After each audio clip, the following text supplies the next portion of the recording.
अवधूत चिंतन श्री गुरुदेव दत्त श्री स्वामी समर्थ महाराज की जय. नमस्कार मंडळी, आज आपण पाहणार आहोत श्री अधिक मास महात्म्यामधील अध्याय 25. अधिक मासामध्ये जर आपण या अधिक मासाची पोथी पठण किंवा श्रवण केली तर आपल्या आयुष्यातील दुःख, दारिद्र्य, गरिबी दूर होते. तसेच आपल्याला अधिक मासाचे पुण्यफळ हे अधिक पटीने सुद्धा आपल्याला प्राप्त होत असते. त्यामुळे तुम्हाला काय करायचं आहे तर व्हिडिओ स्किप न करता शेवटपर्यंत नक्की ऐकायचा आहे. श्री अधिक मास महात्म्य अध्याय 25.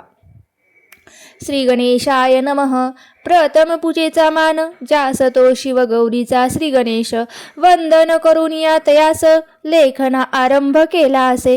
सरस्वती शारदा देवी कृपा करता सुचला ओवी. एक अध्याय रचना बरवी करीत पुढे निघाले. जिथे अडली माझी लेखनी तिथे सद्गुरूंची धाव घेऊनी चालवली आधार देऊनी पुढती ती सत्वरा. दृढ धनवा विनवी मुनिवरा प्रती अधिक मासाची उद्यापन विधी सांगा सांत्यंत मज प्रती कृपा करुणी दयाळा. वाल्मिकी ऋषी सांगती राया प्रत जोवर उद्यापन नाही करीत तोवर ते व्रत पूर्ण होत नाही. शास्त्र ही असे सांगते तरी व्हावया व्रताची सांगता. उद्यापन विधी करावा गोमटा काय त्याची आहे प्रथा सांगतो एक राया. कृष्ण पक्षी अधिक मासात अष्टमी किंवा नवमी येते नंतर चतुर्दशी विहित करावे उद्यापनाशी. ज्ञानी सदाचारी विष्णू भक्त ब्राह्मणास करावे आमंत्रित सत्पत्नीक उभय भोजनार्थ. उद्यापनाच्या दिनी इतके न जरी शक्य तरी 7 किंवा 5 तरी विप्र जोडा या पाचरी. लक्ष्मी नारायण स्वरूप चौरंग मांडुनी वस्त्रे अंथरावे. 5 धान्याचे मंडल लेखावे.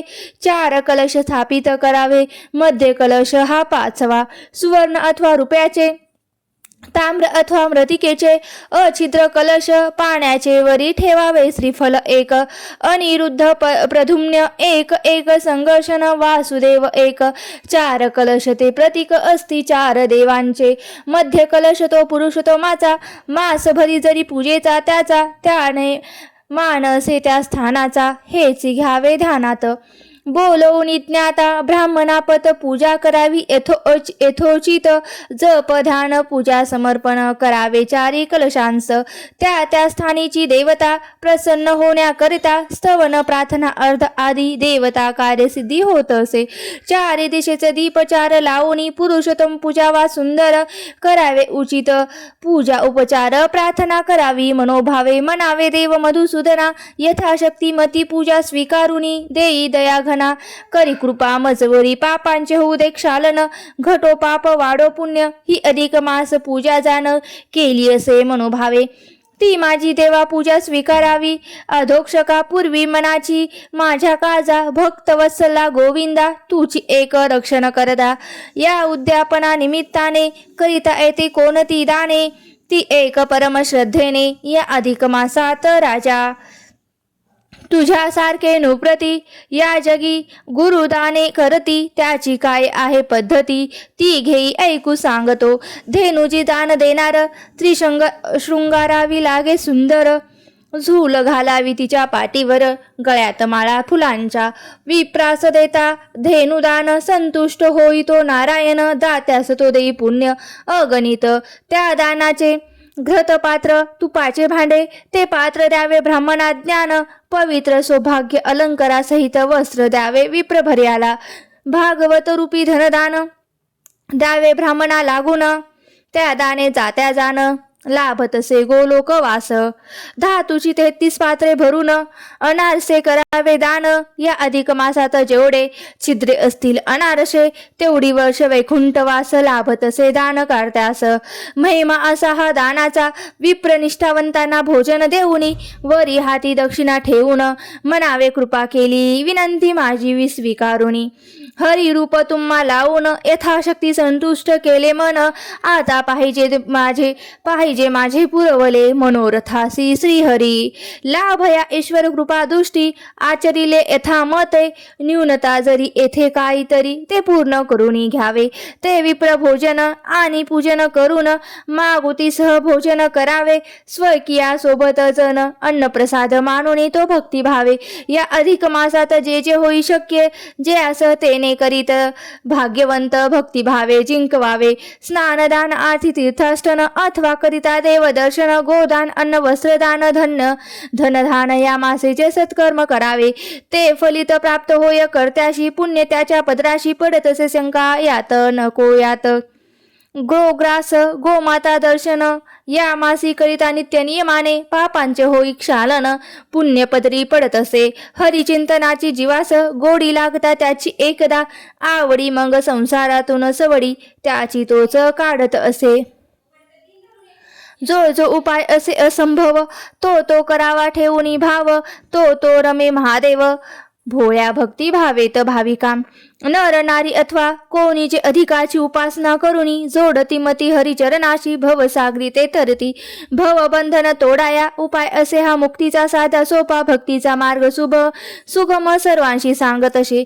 नारायण सांगती नारदास जे आचरती या व्रतास भजती त्या पुरुषोत्तमास भाग्यवंत असे जीव खास. त्याचे भाग्य अति थोर जो पूजे रमावरे तरी कृपा त्याचेवर रमा माधव दोघाची मिळून सत्वर. त्याचे दुःख दूर होती तया घरी लक्ष्मीवर निवासी लक्ष्मी सहित राहे निरंतर.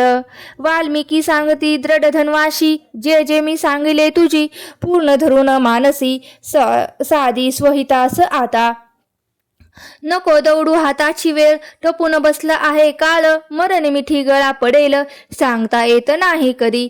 एक क्षण इथे मोलाचा मुखी संधी साधावयाचा गमून चाले हिताचा करू लागे तातडी. ज्या जीवा हरीची आवड त्यालाच मिळे संसाराची सवड. तो व्यर्थ न करी दवड लाख मोलाच्या घडीची.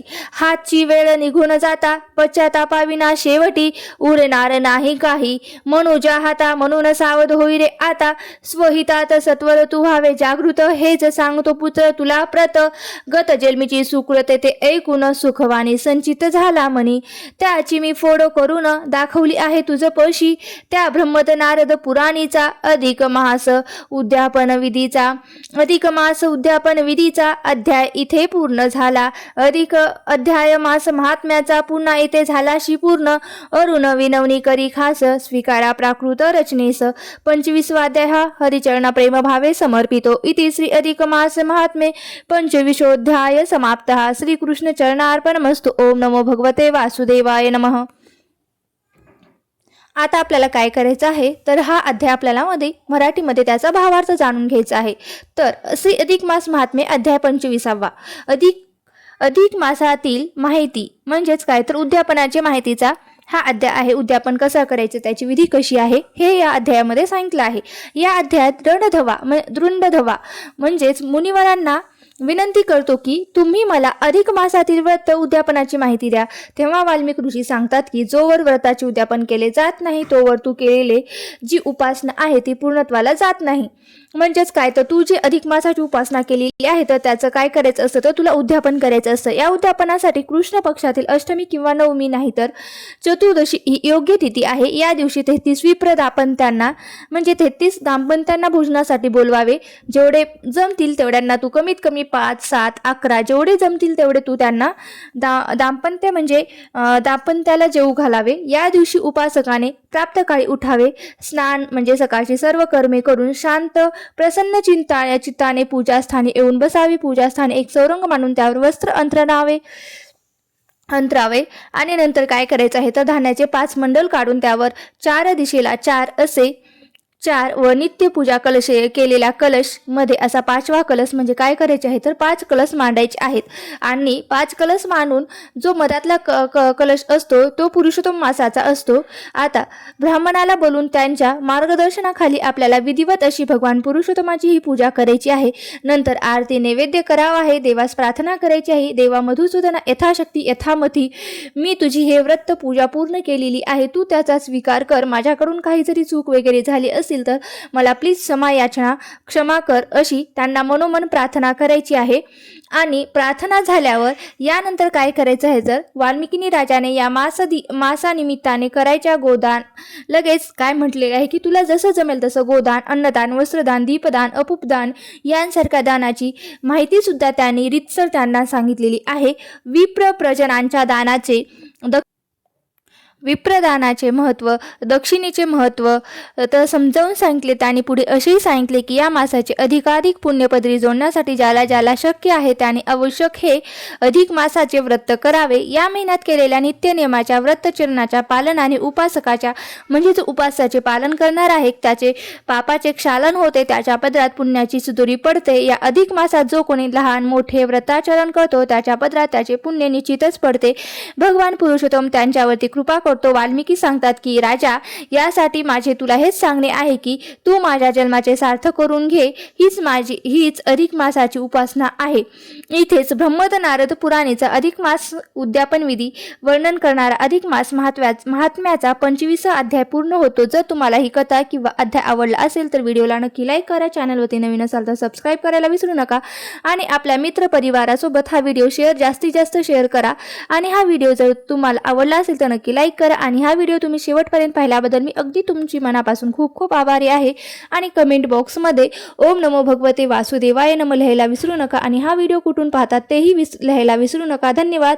श्री स्वामी समर्थ. जय जय स्वामी समर्थ.